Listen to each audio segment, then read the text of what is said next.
हेर कान्छी छोरी म तिमीलाई भन्छु कि हुन त गफै गरे जस्तो हुन्छ कि तर 2036 सालमा म ग्रेजुएसन अथवा बिएड पढ्थेँ कि धनकुटामा त्यो साल जनमतसँग भएको थियो होइन। त्यहाँदेखि औँला भाँचेर कुन दिन शान्ति हुन्छ कुन दिन राम्रो हुन्छ भनेर हेर्दै गइयो। 46 साल पनि देखियो, 63 साल पनि देखियो, 72 साल 51 साल यस्ता कति देखियो। तर मैले जीवनमा देखेका धेरैवटा यस्ता आन्दोलन घटनाहरूमा यसपालिको जेनरेसन जेड अथवा जेनजीको आन्दोलन चाहिँ मिनिङफुल छ, एकदम मिनिङफुल छ। थोरै समयमा उनीहरूको बलिदानले निकै ठुलो योगदान यसले लिएको छ। यो मात्र एउटा अफुल देखिन्छ। मैले त सरकारी जारी खाएको पनि छैन, 1 रुपियाँ घुस खाएको पनि छैन, खाने इच्छा पनि छैन। तर मैले आफ्नो बाउ बल बुद्धिले कहिले लेखक, कहिले किसान, कहिले शिक्षक, कहिले प्रशिक्षक हरेक मैले यसरी नै जीवन आएको छ। अहिले पनि म यसरी काम गरिरहेको छु। तर यो होपफुल छ। यसलाई सबै नेपालीले चाहिँ सहयोग गर्न सक्यो भने चाहिँ नयाँ कुरो आउँछ। तर पुराना नेताहरूसँग मागेर अब त्यो सडिसकेको दिमागबाट धेरै कुरा आउन सक्दैन। हुन त उमेरबाट सबै कुरा हुने त होइन। विचार भनेको बुढो भर्खरको मध्यम मान्छेसँग पनि वैचारिक क्रान्तिको एउटा ठाउँ बसेको हुन्छ। उसको त्यो बसेको हुन्छ, नहुनेको हुँदैन, हुनेको हुन्छ। त्यसकारणले यहाँ आशा गर्ने ठाउँ धेरै छन्। के लिनु छ, के दिनु छ, सबैको देश हो, सबैको कुरा आत्मा चट्ट खोलेर अहिले विभिन्न क्षेत्रबाट आएका जुन परिवर्तनकारी बुँदा छन् नि, ती बुँदालाई समेटेर छानेर राम्रो गरी ती बुँदाहरू चाहिँ पुरा गर्नु हो। जस्तो प्रत्यक्ष निर्वाचन, प्रदेशलाई हटाउने आदि इत्यादि भनौँ न। त्यस्ता धेरैतिरवटा मधेस प्रदेशबाट नै आएका छन्। यी सबै भेला गरेर गर्नु हो भने अभाग्य हुन्छ। 1 वर्षभित्र त के 6 महिनाभित्र बुमा पुन थाल्छ, इकोनोमिक बुमा पुन्छ, सेयर बढ्न थाल्छ, चल्ती बढ्न थाल्छ। जनताले 1-2 पैसाको मुख देख्न पनि पाउँछन्। तर यहाँ त्यो घुस खाने प्रवृत्ति, भ्रष्टाचार गर्ने प्रवृत्ति चाहिँ एकदमै हाबी भयो।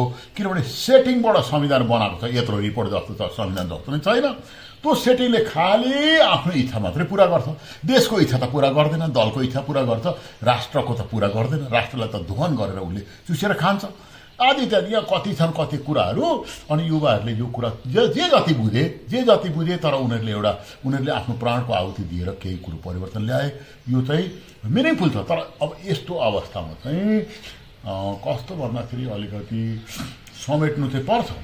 ऋषिबी साँधेर मात्रै पनि सबै कुरामा सफलता हासिल गर्न सकिन्छ भन्ने होइन। सबभन्दा ब्याकबोन मेन कुराहरू चाहिँ लिँदै जानु पर्यो, प्राप्त गर्दै जानु पर्यो। अब राष्ट्रपतिबाट लिनुपर्ने कुरा पनि लिँदै जानुपर्छ, दबाब दिएर पनि लिनुपर्छ।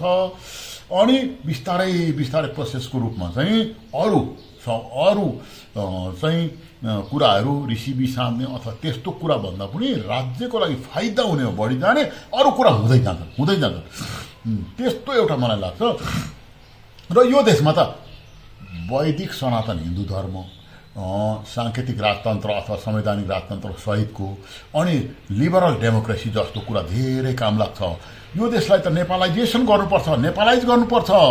यहाँ त के गरिएको छ भन्दाखेरि लेनिन, मार्क्स र माओ भनेको बरोड एक्जोटिक उताबाट बरो गरिएको गणतन्त्र पद्धति यहाँ काम लाग्दैन। बीपीले इन्डियाबाट चट्ट टिपेर ल्याए जस्तो हो कांग्रेस पनि। त्यो पनि आयातित नै हो, त्यसले पनि काम गर्दैन। नेपालाइजेसन नै हुनुपर्छ, नेपालाइज नै हुनुपर्छ, नेपाल लाइक नै चेन्ज हुनुपर्छ। यहाँ नेपालकै सिद्धान्त, नेपालकै तरिका, नेपालकै पारा, नेपालाइजेसन नै यहाँ हुनुपर्छ। जसले गर्दा यो देशको छिटै उन्नति हुन्छ।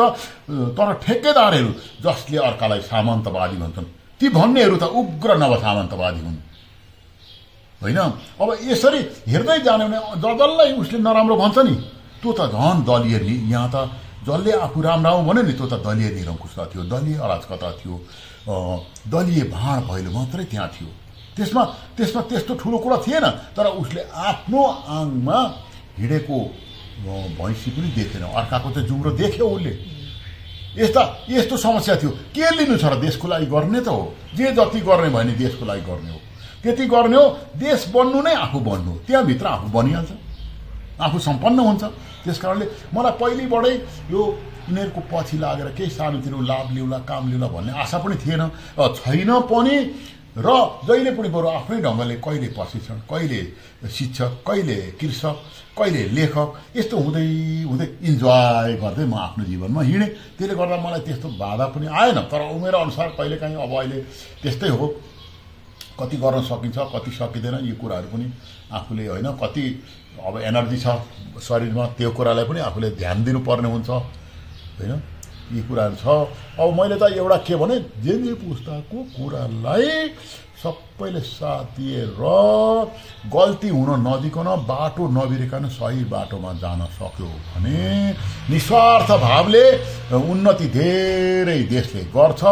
राष्ट्रपतिले पनि यो बेलामा जेन्जी उनका भाइ बहिनी नाति नातिनाहरूलाई बोलाएर बाबु मेरो हातबाट के दिन सक्छु भन मलाई भनेर दिन सक्ने जति सही छाप लालमोहर गरेर जति सक्दो दिनु नै ऊ एउटा रामचन्द्र भगवान चाहिँ हुन्छन्। भगवान रामचन्द्र चाहिँ हुँदैन, भगवान रामचन्द्र त पहिलेकै भइहाले छँदैछन्, यी चाहिँ रामचन्द्र भगवानसम्म चाहिँ हुन सक्छन् तर दिँदैन, किनभने त्यो सट्टा समातेर बसेका छन्। उनले दिन सक्ने कुरा आफ्नो नाति नातिनालाई बोलाएर बाबु यो चाहिँ मैले दिन सकेँ लुलु भनेर दिन सक्छन् त। अहिलेका जेन्जीका बालबच्चाहरूले त देश बनाउँछन्, किनभने म यो उमेरसम्म अहिले देखेकोमा this is the only one meaningful revolution, not exactly kind of revolution but a kind of एक प्रकारको यो पनि एउटा आन्दोलन त हो नि त। यो आन्दोलन चाहिँ यो एउटा यस्तो महत्त्वपूर्ण आन्दोलन छ जहाँ आशा धेरै छ, जहाँ धेरै होपहरू छ। पहिले यस्तो होप थिएन, कालो बादल र सेटिङ जालो चारैतिर छरिएर कसरी क्याप्चर गरेर एउटा बढ्ने एउटा दल ठुलो हुने, अर्कालाई निचोर्ने खाने अनि लुकेर मान्छे मारिदिने। अब माओवादीले झपाझपी जथाभावी मान्छे मार्थ्यो, त्यो भनेको डरले हो हजुर भन्थे, तर उसको भित्री आत्माले लिबरल डेमोक्रेसीमा जस्तो यस त भनेको होइन नि, त्यो त यस भनेको होइन, त्यो त डरले हो भनेको हो नि मान्छेले। त्यसकारणले जनता जनता भन्ने शब्द सस्तो पारेर हामीले यस्तो गर्यौँ भनेर जुन फुर्ती लाउँथ्यो नि त्यो होइन, त्यो त डरले भनेको। त्यसकारणले यसमा आशा छ, यसमा आशा छ, यो जेन्जी आन्दोलनमा आशा छ। तर यो केही पनि गरिएन भने अहिले त जेड रिभोल्युसन मात्रै हो एउटा जेनेरेसनको। अब सिभिल वार भयो भने ए टु जेड को रिभोल्युसन हुन्छ, त्यो देशले थाम्न पनि सक्दैन। त्यतिखेर नेपाल भन्ने गुमेर पनि जान सक्छ, नेपाल नरहन पनि सक्छ, किनभने सिभिल वार भनेको चाहिँ त्यसले टोटालिटी अफ द पपुलेसनलाई चाहिँ क्याच गरेको हुन्छ, जसमा चाहिँ मान्छे कोही हँसिया लिएर उठ्लान्, कोही कोदालो लिएर उठ्लान्, कोही तरकारी काट्दाको चुलासी लिएर उठ्लान्, कोही लट्ठी खुकुरी खुर्पा घरमा चाबी लाएर हुन्छ कि नलाएर हुन्छ कि त्यतिखेर बुढो भर्खरको रोगी निरोगी सानो ठुलो खातखुतै उठिदिन सक्छ। त्यो गम्भीर अवस्था आउन सक्छ, किनभने अब त्यो सङ्केत देखाइरहेछ। हुन त पहिले पनि मैले अब यस्तो हुन्छ होला यस्तो हुन्छ होला भनेर त भनेकै हो भन्थेँ पनि, तर कसले सुन्थे, कसैले पनि सुन्दैन थिए। अब यो कुरा भने यो कसले सुन्छ, कसैले पनि सुन्दैन। तर त्यो सिभिल वार पनि आउन सक्छ। किन आउन सक्छ भने त्यो अन्याय चुलिँदै जान्छ, समानताको लागि खोजी गर्दा असमानता भित्रिँदै जान्छ। त्यही भएको त हो नि नेपालमा द बेस्ट मेरिट लिस्टको मान्छेलाई आउट गर्ने, आरक्षणको नाउँमा दुनियाँभर कुराहरू गरेर मान्छेको एस्पिरेसनलाई चाहिँ घाँटी निबोडिदिने होइन। त्यो गर्दा पनि त धेरै असमानता यहाँ भित्रियो। त्यो त एउटा सानो उदाहरण दिएँ मैले, त्यस्ता उदाहरण त कति छन्, त्यस्ता उदाहरण कति छन्। त्यस कारणले जहिले पनि नेसन फर्स्ट, नेसनको लागि लड्ने हो होइन। यी कुरा आउँछ नि, मैले यो त त्यसै गफ गर्ने मान्छे, म गफ चाहिँ गर्छु, पहिले पनि गफ गर्ने नै हो, त्यही आधारमा मैले गफ गरेको छु नि। अब के हो कति हो, लु तिमीले है ल जय, देशको पनि जयोस्, हामी सबैको जयोस्। ल ओके बाई।